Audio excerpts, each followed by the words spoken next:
excellent. Thank you. So Pleasure is mine. Wonderful. So you're redefining the luxury space. So let me begin by asking you, what is CDDMO model? So we created a proprietary CDDMO model out of just who we were. I'm a futurist. I think of concepts, and then I see the concept through. I execute the concept, and then I operate it. This has been my career for the last 29 years. I used to do it for corporates across.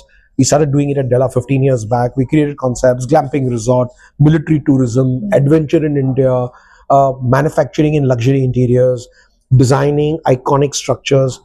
So CDDMO stands for conceptualization, design, development, marketing, sales, and operations. Excellent. We have 2,500 employees between my different companies that's exactly doing that. So we just brought it together and said, rather than me doing development separately, me doing hospitality separately, adventure separately, manufacturing separately, doing interiors, doing design, architecture, we just club everything. That's how we registered and trademarked CDDMO, which is like a development management contract that we do with the landowner / developer, where we conceptualize, create a concept, we create designs that will be iconic. We do development ourselves because we have a huge inherent expertise for MEP engineering and actual construction and development. And we do marketing, which we do for ourselves, sales. And this year we did 200 crores just Lonavala, Della Resorts alone. And then we do operations. We are experts at operating because we don't have it in our DNA to outsource. We do all the operations in-house. So even a water tanker driver is on our payroll, security is on our payroll, gun licenses belong to us, spa is run by us, laundry is run by us, bakery is run by us. We love to do it. A lot of people stay away from these things. We go head on into these things because our mindset is to set up things, and it gives us happiness when we set up. So we got a whole chocolate kitchen. We make our own world's most unique chocolates over there. Everything in-house. Everything in-house.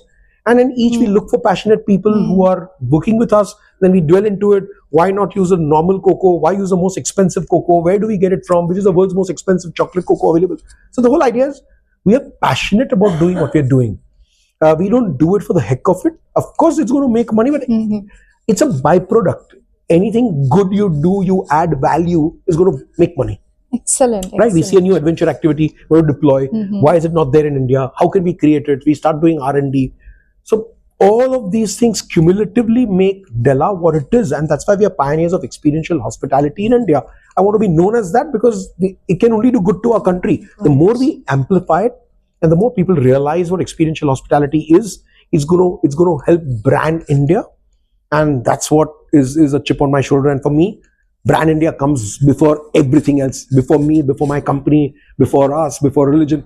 It's brand India. Beautiful, patriotic feeling to it. We believe in it. Absolutely. It's something that I genuinely believe in. I also come from army background, so I can absolutely relate to it. So we created the world's first luxury military themed resort. Super. And who's working there? All the army veterans.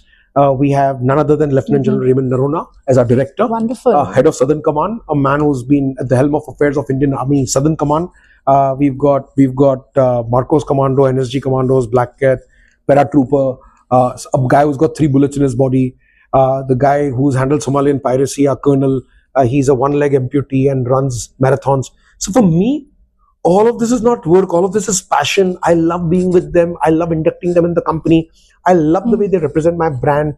And when people come into Della Resorts or Data and say Jai Hind, but when they exit, the way they say Jai Hind. So it's a class. I think you're blessed by God to be able to ignite patriotism for your country in the hearts and minds of your guests. What better business, and you make money? What better business can it be? Absolutely, a big salute to your vision. Right? So that's my mindset, and that's what I thrive on. So we are not cut out to be typical real estate operators. Plot काट दिया, बेच दिया, clubhouse बना दो, दे दो, कर दो. पहले हमारा तो धंधा ही, a lot of developers से हमारा तो धंधा ही है सपना दिखाने का, हम सपने बेचते हैं. And I'm telling you, like, dude, are you serious? You're in 2025. Are you joking that you're selling dreams? Yes, you do, but you deliver those dreams. In fact, more you should. So we've turned around and we're delivering hospitality first, like I said earlier. Real estate comes later. You make it operational. So you're not just promising, you're actually putting your money where your mouth is and delivering. Super fantastic. So talk to us about your partnership with Hiranandani and the new township, and what are the key So highlights? it's a collaboration that we've done with Niranjani Hiranandani Communities and Crisala Developers. And they have done a CDDMO agreement with us. That's a collaboration. Each one of us bring our own strengths and core competencies. But as far as I'm concerned, I have to lead this project, deliver, and give results to everybody, generate value for my collaborators. So more and more people across India want to collaborate with us. It's a very simple formula. We deliver results, people will want to run after you and be with you. We are very transparent in our charges. At CDDMO, we are charging a 15% of all top real estate sales on the top line. We charge 6% operators fee. We charge a 25% sweat equity in hospitality we create for the developer. But all of this, the developer is not paying us. We are earning it for ourselves. We are bringing 40% more sales revenue for them.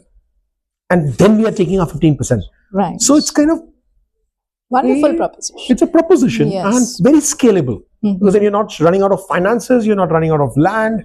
That's their job to bring on the table. And you quick start your projects, you design in 3 months, you go for approvals, you go for RERA and start. Excellent. So what are the top 3 amenities among the many? Hospitality driven real estate, Yes. a concept driven real estate. So this is the top 2. You know, your concept of a racecourse or an F1 racing circuit or a wine foundation or a foundation for fashion, art and architecture. So that's the differentiating factor. And I'm able to do it with so much of ease because of the community we built 5 years back in New York, London, Dubai, across the world. It's known as Della Leaders Club. And within Della Leaders Club, we already have a wine community. We already have an ESG community. We already have an automobile community. And people across the world are a part, entrepreneurs are a part of this community. And there are some very powerful men and women, 2,700 plus. Wow. So thanks to these communities, for us, when we are creating a concept, we have a global reach to kind of deploy this concept. Wonderful. So that's a change. Sure. And these are the things that we really bring. Other developers cannot emulate it because they don't have this communities with them. We bring these communities with us because we've nurtured them. Sure, sure. Okay. All right. So what's your approach to sustainability? Like I said earlier, sustainability has to be in the DNA of the organization. It's environmental, social. For me, sustainability is never sustainability. I think it's a generic buzzword and everybody runs for it. And very often people misconstrue it as it going to be only environmental. Sustainability has to be deep within your heart and your head. It is social first and then environmental. So for me, between environment and social, social is first. वो इंसान क्या भला करेगा दूसरे का, जो दूसरे का भला नहीं कर सकता वो खुद का क्या भला करेगा, right? So you have to look at social impacts and then you come to the environmental. But if you have your empathy levels correct and you understood deep-rooted meaning of empathy, such people in management can never do something wrong to the environment or can never something wrong to the communities around. And building those communities is a sense of responsibility every leader should have. I think that's the legacy you're going to leave behind. And for me, purpose of my life is simple. I want to impact society, communities, nation. That's going to be the measure of my success. Measure of my success is not the balance sheet and the zeros I'm going to leave behind. I'm very clear, very, very clear. Someday I might just give up my corporate life and go in, because for me, the calling is very, very strong. Very, very strong. And I believe in social causes, social sustainability. And for me, that's my huge kind of, I get a kick out of it. Next calling. That's the calling that's there for years. I've been working on it. I was a trustee at Bombay Parsi Panchayat. I'm working involved in so many other things. I'm working in animal welfare. So I think I'm cut out for that. And my business helps me to do it. Yes. All right.